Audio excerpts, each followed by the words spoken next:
Salam sepak bola, teman-teman netizen atau warganet yang saya hormati semuanya. Selamat bergabung kembali ke konten terbaru dari channel YouTube Triple B. Dan di konten terbaru hari ini, sudah jelas dan pasti, dan sesuai dengan permintaan dari teman-teman yang merupakan fans dari Persib Bandung, yaitu Bobotoh, saya ingin memberikan analisa atau review dari pertandingan Super League antara Persib Bandung versus Maluku United, yang berakhir untuk kemenangan Persib Bandung dengan skor yang meyakinkan 2-0. Dan saya ingin meminta maaf kepada teman-teman karena saya terlambat upload konten ini sebab semalam kan saya siaran di Indosiar. Dan saya sampai rumah tuh sekitar pukul 23.00 ya, waktu Indonesia Barat. Jadi sudah larut malam.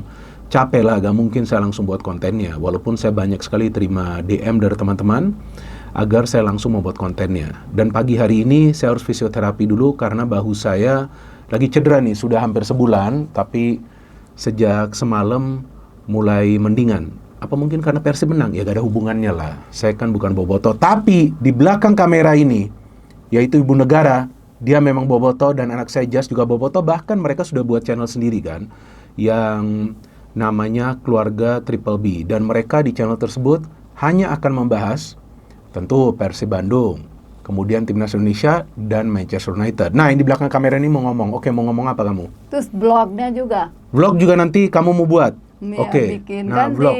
teman-teman udah panggil banyak sekali, kemarin katanya bawa Bung Binder juga harus bawa, katanya dia kan netral, gak apa-apa bawa aja ibu gitu. Oke, siap. Nanti kita akan buat programnya ya. Kita nonton benar. langsung di GBLA. Yang kita lihat GBLA ini menjadi tempat yang angker bagi para pemain tim lawan ya teman-teman ya. Nah, itulah yang saya pikir merupakan sebuah nilai yang sangat positif bagi para pemain. Dan saya harapkan ya bahwa fans dari Persib Bandung ini, berapapun jumlahnya yang nonton di GBLA, saya belum dapat informasi berapa semalam yang nonton, mungkin 29.000, mungkin juga lebih ya. Ya harus terus menjaga ketertiban, ya kan? Terus menjaga ketertiban. Ya kalau menang seri atau kalah itu kan memang adalah bagian dari sepak bola. Walaupun sekarang memang Persib lagi selalu menang di Stadion GBLA, dan selain juga selalu menang di Stadion GBLA, Persib adalah tim yang paling sedikit kemasukan gol sejauh ini loh teman-teman. Dari 20 pertandingan baru kemasukan 11 gol, kan luar biasa. Dan clean sheet semalam itu merupakan clean sheet keempat secara berturut-turut bagi Persib Bandung. Itu gak gampang. Mungkin kita yang menonton pertandingan ini melihat, wah ini gampang aja bagi para pemain. Para pemain Persib itu mati-matian di atas lapangan, bos. Gak begitu mudah bagi mereka untuk bisa mempertahankan winning mentality. Itu sulit, tapi tentu berkat dukungan dari para supporter itu membuat mereka semakin termotivasi di atas lapangan. Kalau mau ada kritikan wajar, kritikan itu sangat penting juga bagi para pemain dari klub manapun. Seperti yang selalu saya memberikan kritikan di channel ini, bukan saja kepada para pemain Persib, kepada para pemain Persija, Persebaya. Nah, saya gak tahu mereka dengerin atau enggak, tapi sejauh ini kritikan yang saya berikan kepada para pemain Persib itu betul agar mereka bisa bermain lebih baik lagi. Teja sudah saya katakan, ayo belajar build up-nya seperti apa. Ternyata semalam bisa dia build up yang bagus. Nah, apakah dia mendengarkan saya? Nggak masalah kalau dia nggak mendengarkan saya, tapi saya secara tulus mengatakan dari hati saya bahwa saya ingin bahwa para pemain kita, siapapun itu yang bermain di kompetisi domestik kita itu berkembang secara baik. Apalagi jika pemain ini merupakan bagian dari Timnas Indonesia. Jadi saya sangat peduli dengan para pemain kita. Nah, itulah makanya saya membuat channel ini yang sebetulnya diminta oleh istri saya. Jujur, sumpah, saya sebenarnya nggak mau buat channel YouTube. Tapi dia mengatakan kepada saya pada tahun 2019 bahwa kamu harus buat channel YouTube dan memberikan analisa-analisa yang positif dan kritikan juga yang konstruktif. Itu sangat penting. Dan ya sejauh ini berjalannya kan cukup baik ya. Dan tentu dukungan dari teman-teman yang membuat channel ini sampai punya hampir 1.300.000 subscribers. Walaupun saya harapkan tetap konsisten dukungannya agar tahun ini kita bisa mencapai target 1.500.000 subscribers. Anyway, sekarang waktunya kita membahas jalannya pertandingan semalam, yang kalau menurut hemat saya pertandingannya berjalan sangat amat ketat. Wah, dan jujur ya teman-teman ya, ini saya kembali bersumpah nih, saya gak yakin loh awalnya Persib itu akan meraih kemenangan. Kemarin itu sebelum siaran saya rapin brewok saya juga. Ternyata yang rapin brewok saya ini juga Bobotoh. Namanya Kang Yosep. Nah, mungkin nonton nih dia adalah subscriber saya juga. Wah, luar biasa ya Kang Yosep ini analisanya ya. Tahu loh dia. Tapi dia pun sudah mengatakan, ini Persib menang. Boom. Wah, terus saya tanya juga orang lain yang sebetulnya nih, ya jujur nih, sekarang saya ngomong nih, saya gak bohong sama sekali, Jakmania. saya nanya, nah saya akan undang dia ke sini untuk podcast karena saya juga harus membahas lah tentang Persija. Saya suka ketika dua rival ini, Persija dan Persib ini bersaing di papan atas, bagus sekali. Ini yang membuat kompetisi kita semakin menarik persaingannya. Dan saya tanya dia, gimana mas, nih kira-kira Persib lawan Malut apa nih hasilnya? Tanpa ragu dia mengatakan Malut gak akan bisa mendapatkan poin. Tanpa ragu loh, ini Jakmania loh. Saya tanya masa sih gak akan bisa? Dia bilang. Ya bukan artinya Malut tim yang jelek, enggak, Malut tim yang bagus, tapi dia sudah ngomong gak akan bisa itu kalau main di GBLA. Sekarang ini, itu energinya itu tersalurkan kepada para pemain Persib. Tampak tuh Persib bukan bermain dengan 11 pemain, tetapi dengan puluhan ribu pemain. Gimana caranya mau hadapin puluhan ribu pemain, bos? Ketika tim lawan tuh ya dengan pemain di cadangan mungkin berapa sih, 17-18 orang.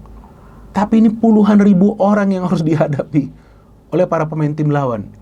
Itulah magisnya dari GBLA. Nah mungkin nanti kita akan pergi ya. Terus tapi apa lagi? banyak sekali orang panggil kita loh okay. di stadium gitu. Ya terus kaosnya udah buat. Aja. Kaos sudah buat. Katanya mau buat kaos. Mau bagi-bagi nanti. Ada di situ kan Persib kasih. Ada. Nanti Persib mau bikin kaos keluarga Triple B.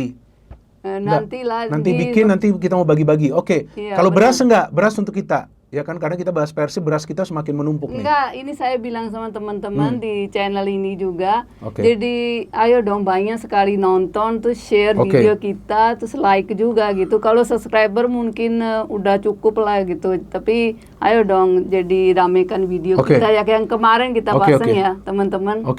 Oke, ini boleh sekarang saya buat analisanya. Terus saya datang sini, kemarin kan teman-teman bilang, kapan mau bikin ini analisanya Bungnya. Sekarang saya bawa. Jadi saya bantuin teman-teman, jadi teman-teman bantuin saya juga ya, gitu. Oke ya, ingat subscribe. Oke, sekarang saya buat analisanya, sudah cukup? Silakan. Oke. Jadi Persib ini, ya ini yang saya katakan, mereka ini ya sekarang ini lagi di peringkat nomor 1 dan nanti kita lihat bagaimana progresnya. Tapi luar biasa, Tija Pakualam bahkan mencatat 12 clean sheet, satu-satunya kiper yang sudah mencatat 12 clean sheet. Dan John Hardman juga nonton pertandingan ini. Nah, mungkin nanti dia bisa mempertimbangkan juga ya, Tija Pakualam untuk menjadi bagian dari timnas. Bukan artinya harus dimainkan, enggak. Ya paling nggak ikut bergabung, ikut latihan, kemudian kan dari latihan akan dilihat, nih cocok nggak untuk bermain bagi timnas, atau cocok nggak menjadi bagian dari skuad timnas Indonesia, kan nggak ada salahnya juga. Dan itu yang tadi saya katakan, saya kaget, dia udah build-up-nya udah enak nih, ya semoga bisa dipertahankan ya. Dan 12 loh clean sheet dia loh, dan dia ada melakukan satu save yang krusial itu dari Franka itu, kalau nggak dia save, jebol itu gawangnya. Dan ya itu, ini sekarang dari starting lineup ya, jadi lupa nih saya tadi mau ngomong apa. Oke, nah awalnya tuh saya ragu akan menang, tapi ternyata saya nanya banyak orang ya, ternyata mereka yakin Persib akan menang, yaitu karena bermain di GBL luar biasa, 10 out of 10. Jadi dari 10 pertandingan menang 10-10-nya. Oke, line up Tija Pakualam, Franz Putros, Matricardi, Julio Cesar, dan Barba. Nah, awalnya saya kaget, kenapa nih kok di belakang nih kita lihat gak ada Kakang, gak ada Dewangga, tapi ternyata diturunkan Barba di kiri, Julio Cesar dan Matricardi di tengah, bukan Matricardi dengan Barba di tengah, kemudian Franz Putros adalah untuk membentuk barikade di pertahanan dan juga agar tidak terkena transisi positif dari para pemain Malut yang kita tahu ada Ciro, ada juga Taufik Rustam. Dan di tengah ternyata Eliano Rinders dan Tom Hay. Eliano ini luar biasa lah, mungkin kakinya ada 5, mungkin orangnya ada 2 di atas lapangan, di mana-mana nih orang. Tom Hay bermain sangat baik. Bahkan dia punya satu peluang untuk mencetak gol, satu dia kasih tumpan kunci kepada Andrew Jung yang terkena mister gawang. Robbie Darwish, ini saya kaget. Ini Boyan Hodak, dari mana Anda bisa punya naluri untuk menurunkan Robbie Darwish? Oke, mungkin ada slot U23, tapi dari mana itu naluri Anda? Dan karena Robbie Darwish lah, Persib mendapatkan penalti dan mainnya juga bagus.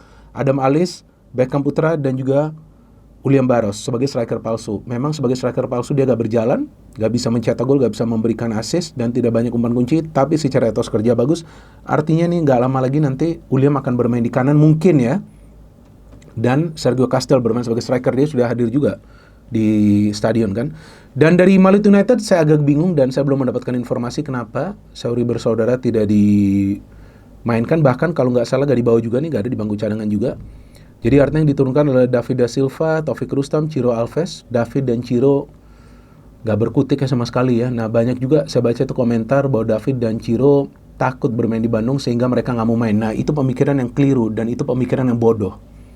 Karena dua pemain ini adalah pemain profesional. Walaupun mereka sudah sekarang menjadi bagian dari Malut dan mereka sebelumnya pernah menjadi bagian dari Persib Bandung yang membawa Persib menjadi juara, bukan berarti mereka tidak akan mau main dengan benar Di kandang Bandung nggak, sama sekali nggak. Mereka pemain profesional, cuman memang mereka nggak bisa main karena backline-nya Persib ini kuat banget. Mereka belum 1 langkah, pemain Persib di belakang itu sudah 2 langkah, nggak dapat space.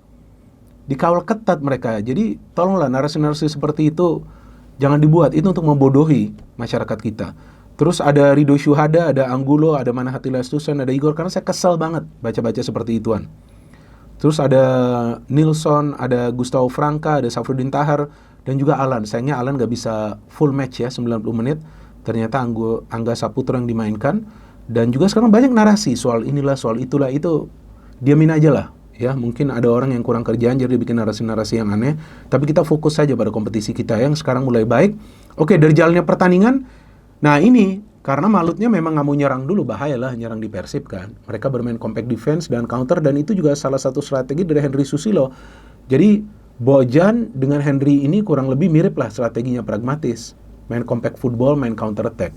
Tapi Persib dengan ball possession sulit loh menciptakan peluang karena defense dari Malut ini sangat baik. Bahkan mereka menurunkan Nilsson di sebelah kiri, Safruddin Tahar di kanan. Ini kuat banget nih. Bahkan Safruddin sempat bermain di tengah juga. Ada Igor juga. Cuman saya melihat Beckham Putra nih mainnya sangat baik. Beckham Putra dalam menyerang bagus. Beberapa kali dia bisa memberikan umpan kunci. Dan juga kita lihat pada saat defense beberapa kali dia bisa merebut bola. Bagus sekali permainan dari Beckham Putra. Jadi saya pikir Beckham pun progresnya sudah luar biasa. Gak tahu apa karena dia juga sering menonton channel YouTube Triple B. Tapi saya suka jika Beckham itu maju. Karena apa? Bisa juga dia menjadi salah satu pemain nanti yang membela timnas kita. Harus banyak pemain kita yang bermain di kompetisi ini membela timnas kita, teman-teman. Itu tentu adalah puncak dari karir mereka masing-masing. Dan kita harapkan yang terbaik lah bagi para pemain kita. Saya melihat Beckham mainnya sangat baik. Dan juga memang karena Malut bermain ekstra defensif, ini juga memaksa para pemain Persib lainnya ikut bergerak dari belakang. Dan juga banyak memainkan bola di area pertahanan. Maka itu Teja banyak dapat bola nih untuk build up. Tapi bagusnya dia tidak membuat kesalahan. Dan kemudian akhirnya ada kejadian di dalam kotak penalti yang memang sulit ya untuk kita lihat apakah Robby Darwish itu dilanggar atau enggak oleh Rido Syuhada ya. Tapi Rido sebelumnya mendapatkan peluang loh. Yang dia syuting terkena Robby Darwish, tapi sedikit di atas mistar gawang dari TJ. Jadi peluang pertama yang berbahaya itu sebetulnya dari Malut. Nah ternyata waktu saya lihat ada di sosmed kejadian yang antara Rido dengan Robby, itu kan Beckham Putra ya. Kalau nggak salah yang mengirimkan umpan ke dalam kotak penalti, cakep itu umpan. Nah itu kalau saya zoom, itu kelihatan ada gangguan dikit. Kalau saya zoom ya, tapi saya tidak freeze. Nah jadi artinya walaupun gangguannya itu sedikit, tapi wasit menganggap itu adalah sebuah pelanggaran. Dan memang wasit mengambil waktu yang cukup lama untuk menentukan penalti atau enggak. Walaupun banyak yang mengkritik bahwa dalam beberapa situasi lainnya juga wasit kurang teliti dalam mengambil keputusan. Ya itu kadang-kadang bisa terjadi juga. Tapi kalau saya melihat ya wasit asal Jepang ini cukup baik sih memimpin pertandingan. Ya kecuali jika memang kita melihat ada sebuah keputusan yang terlambat diambil atau mungkin mengambil keputusan yang berbeda, mungkin itu agak beda situasinya. Tapi saya melihat sih dia cukup tegas dalam pertandingan ini. Di mana dia harus memberikan kartu kuning, dia kasih kartu kuning. Dan dia berupaya agar pertandingan lebih sering berjalan daripada sering berhenti. Jadi memang saya tidak melihat ada pemain dari kedua tim ini yang coba untuk mengulur waktu.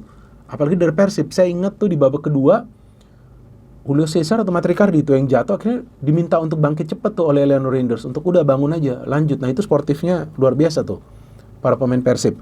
Dan kemudian akhirnya penalti itu bisa dikonversikan oleh Tom Hea. Dan bagusnya Tom Hea ini bisa mengeksekusi dengan baik karena sebelumnya banyak pemain Persib yang gagal.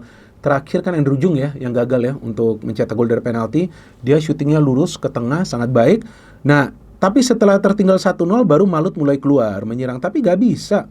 Persib nih mid blocknya dan juga pressing-pressingnya sangat kuat, luar biasa. Semua pemain ikut bertahan pada saat mereka diserang. Dan counter mereka memang tidak selalu berjalan karena Malut juga defense-nya kuat. Maka itu ini pertandingan yang sulit bagi para pemain Persib.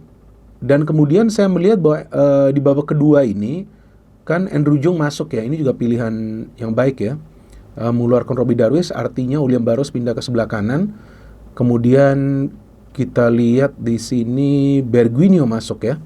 Betul, Bergwinho masuk, Adam Alis keluar, Julio Cesar ditarik keluar, Gaekochea masuk, kemudian Dewangga masuk, Beckham Putra keluar.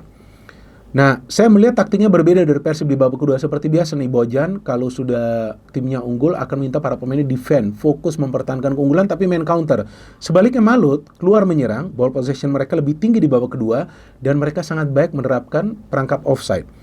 Nah, ternyata perangkap offside ini beberapa kali kita lihat menyulitkan para pemain Persib untuk bisa menciptakan peluang karena berkali-kali para pemain Persib itu masuk dalam zona offside. Dan itulah seperti yang membuat Bojan Hodak akhirnya memilih ya memainkan Sadil Ramdhani jelang pertandingan berakhir karena Persib mulai bahaya dengan counter-counternya. Tapi sebelumnya Franka juga hampir mencetak gol tuh ya, yang di-save oleh Teja. Karena dia memainkan Sadil, dia menarik keluar Tom Hey, ya apalagi sudah ada Lucho sebelumnya kan. Nah, jadi Sadil ini adalah pemain yang cepat dan pemain yang pergerakan tanpa bolanya ini berbahaya. Jadi ketika Beckham Putra keluar, ada Bergwijn yang menggantikannya dan Bergwijn kebetulan lagi on fire nih pertandingan semalam. Banyak sekali umpan-umpan kunci yang dia kasih. Bahkan juga ada tuh Tom Hey ya yang mendapatkan bola, Andrew Jung shooting terkena mistar, tapi kemudian Bergwijn yang dapat bola di tengah sempat terjatuh, bisa kontrol bola, memberikan terupas dengan kaki kanannya, bukan kaki terkuatnya, dan Sadil bisa menyelinap di antara para pemain Malut dan tidak masuk dalam zona offside untuk melakukan finishing yang sempurna, membawa timnya mereka kemenangan 2-0. Ya berarti memang taktik dari Bojan berjalan di babak pertama, main dengan tempo tinggi, high pressing, mereka cetak gol walaupun penalti. Dan babak kedua dengan perangkap offside, dia memainkan Sadil dan itu untuk mengantisipasi perangkap offside dan berhasil. Artinya sampai hari ini memang Bojan Hodak adalah pelatih yang berpikir sangat dalam di pinggir lapangan. Dan itulah mengapa saya ingin bertemu dengan dia dan menanyakan kepada dia bagaimana caranya Anda bisa mengambil keputusan yang ternyata dampaknya itu positif bagi tim Anda di babak kedua. Terus apa yang kita bisa pelajari dari pertandingan semalam? Yang bisa kita pelajari, nggak masalah juga kalau mau main bertahan, apalagi main skema yang membosankan. Itu sebelum membosankan itu dari Persib. Defend, dapat bola, 1-2 passing, coba main sprint-sprint pendek. Tapi kan dari Malut lihat, ball possession, iya kan? Coba untuk sesekali mengandalkan skill individu, tapi buat apa bermain cantik? Buat apa ball possession itu sampai 99%, tapi hasilnya kalah. Jadi kalau bagi saya man of the match dari pertandingan semalam, jujur adalah Federico Barba. Nah, kaget kan teman-teman? Luar biasa pemain ini. Jadi itu yang saya katakan sebelumnya, Barba jangan pergi. Kalau Barba pergi, kemungkinan Persib akan goyang. Tapi Barba stay, lihat lini pertahanan begitu solid. Pada saat perlu attack, dia attack. Pada saat defense, dia bisa cover-cover area-area yang terbuka. No hate, no politics, only football. Salam sepak bola.